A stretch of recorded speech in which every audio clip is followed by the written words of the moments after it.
Voici le template que j'utilise pour chaque épisode de ma newsletter. En fait, il y a une étape précise qui est de choisir un interlocuteur parmi vous, mes lecteurs.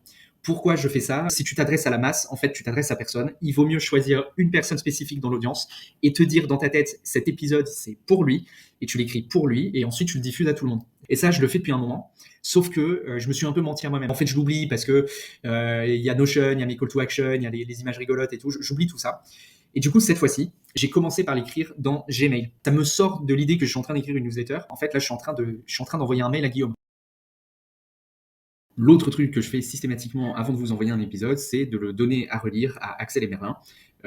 Et vous allez voir que d'avoir écrit spécifiquement pour Guillaume dans l'interface de Gmail, ça a eu une conséquence inattendue. C'est qu'ils n'ont pas compris grand-chose. Pas ultra limpide, pas vraiment clair. En réalité, ce qu'ils avaient envie de dire, c'est que c'était vraiment pas clair et que c'était ultra pas limpide. En fait, ce qui s'est passé, c'est qu'en écrivant spécifiquement pour Guillaume, en fait, je me suis appuyé sur l'historique de conversation que j'avais avec Guillaume. L'ensemble de mon audience, à part Guillaume, n'a pas cet historique de conversation. Donc, ça manquait de clarté, et la clarté, c'est le truc le plus important du monde. Donc, il va falloir retravailler. Ok, donc le premier commentaire, c'est Axel, là, qui me dit le call to action avec le chat, là, c'est pas clair. Ça va être ça, voilà. Le texte sur l'image. Et du coup, immédiatement après, il me dit de reformuler là ce que j'ai mis en dessous.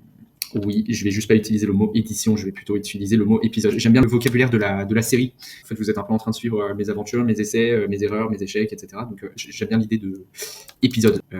Et remettre le lien, ça, hop, ça là. Ok, alors là, ouais, j'ai fait un truc qui est de commencer cette phrase et de la finir dans le titre de la partie suivante. Parce que je me suis inspiré d'une série que vous connaissez peut-être qui s'appelle Invincible. Voilà, et ils font ça à chaque épisode et on voit le générique apparaître avec Invincible qui était le mot que s'apprêtait à dire la personne. Bref, et en fait Merlin il me fait une remarque qui est très pertinente, c'est que est-ce que j'aurais pas oublié une phrase juste en dessous? On peut le résoudre de manière très simple, qui est de mettre 3 petits points idem, 3 petits points, c'est bel et bien la continuité et une minuscule.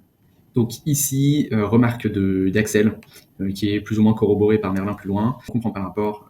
Bref, pas clair. Être growth, c'est exploiter tous les leviers de croissance possibles avec la méthode scientifique expérimentale.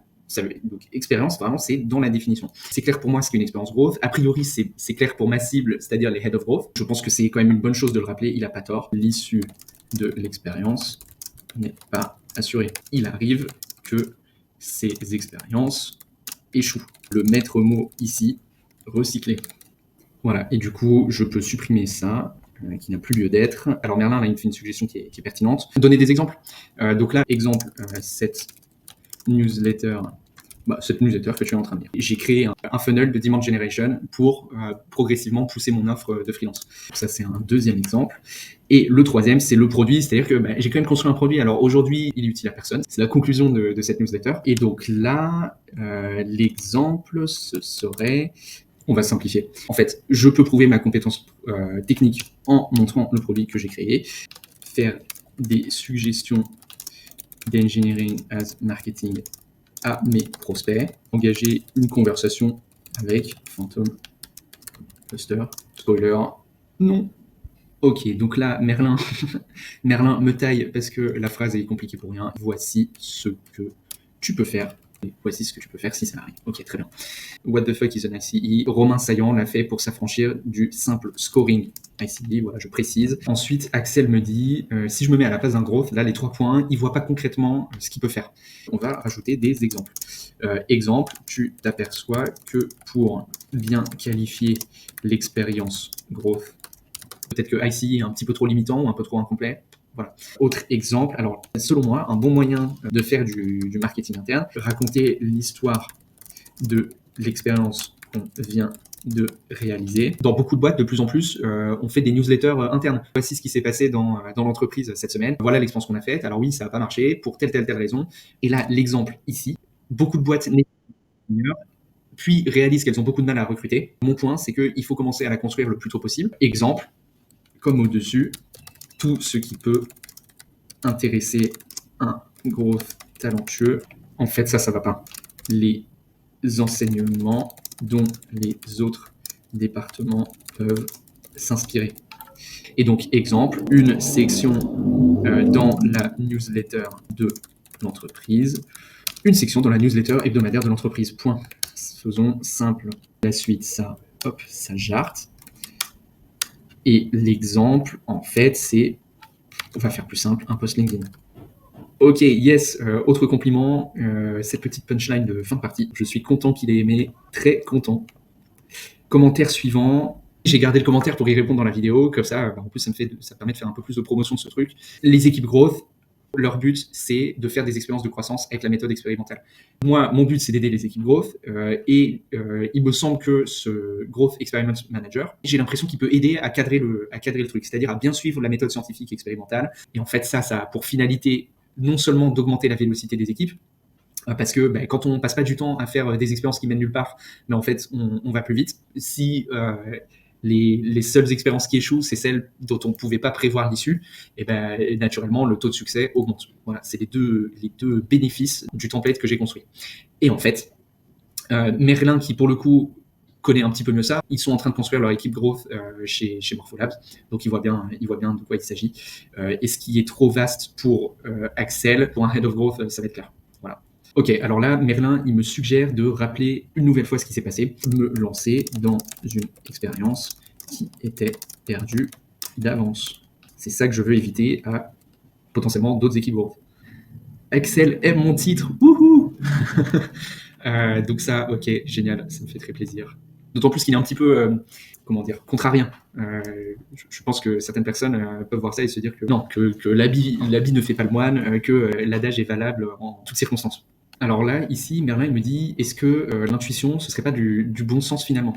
Non, pour moi, le bon sens, c'est inné, c'est un raisonnement logique. Alors que là, je parle pas d'un raisonnement logique, je parle d'un truc qui est empirique. C'est-à-dire que tu es obligé de le tester et de le faire plein de fois pour réaliser que, en fait, ça va pas le faire. Voilà. Alors là, Axel, il me suggère en fait de transformer cette phrase en le titre de ma newsletter. En fait, je suis un peu séduit par l'idée, je trouve ça cool, peut-être pas formulé exactement comme ça, mais et en fait, je vais pas le faire parce que c'est important pour moi que le mot engineering as marketing apparaisse dans le titre, parce que justement, c'est un terme qui est technique. En fait, la seule chose qui m'importe, c'est d'être lu par les head of growth. Donc, comme je veux attirer ces personnes, je pense que c'est une bonne idée de laisser ce terme technique qui parle au head of growth et moins aux autres. Et finalement, Axel me dit, c'est là qu'est le point un peu litigieux de tout ce que je dis, c'est suffisamment. C'est quoi suffisamment de données d'entraînement? À quel moment est-ce qu'on peut considérer qu'on en a vu suffisamment? C'est compliqué, je sais pas. Parce que là, en fait, ce que me dit Axel, c'est plus une intuition brute sans être vérifiée, non? Oui, il a raison, quand tu lances un projet pour la première fois. Moi, en l'occurrence, c'est pas mon premier projet, alors j'en ai pas lancé des centaines, mais j'ai quand même tenté pas mal de trucs depuis 5, 6, 7 ans, qui me permettent de pouvoir de plus en plus faire confiance à mon intuition. La preuve, j'avais cette petite voix dans ma tête qui me disait que j'allais dans la mauvaise direction. Bon voilà, il y a la petite voix dans la tête qui dit de faire des trucs. Au début, on l'écoute pas parce qu'on n'a pas vu passer suffisamment de données d'entraînement, mais quand on a vu passer suffisamment de données, qu'on a vécu suffisamment d'expériences, il faut l'écouter.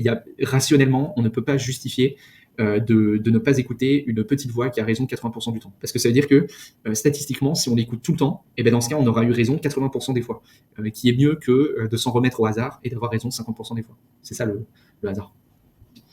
Voilà, écoutez, j'espère que ça vous a plu. J'espère que vous apprenez des trucs, que ça vous est utile. On parle un peu moins de growth, en fait, on parle beaucoup plus d'écriture et de manière de structurer ses idées. Je pense que c'est une compétence qui est clé quand t'es growth. En fait, il y a plein de moments où tu te retrouves à écrire. Je pense par exemple au growth outbound qui doit faire du copywriting pour des séquences d'emails, mais c'est l'écriture. Il faut écrire bien.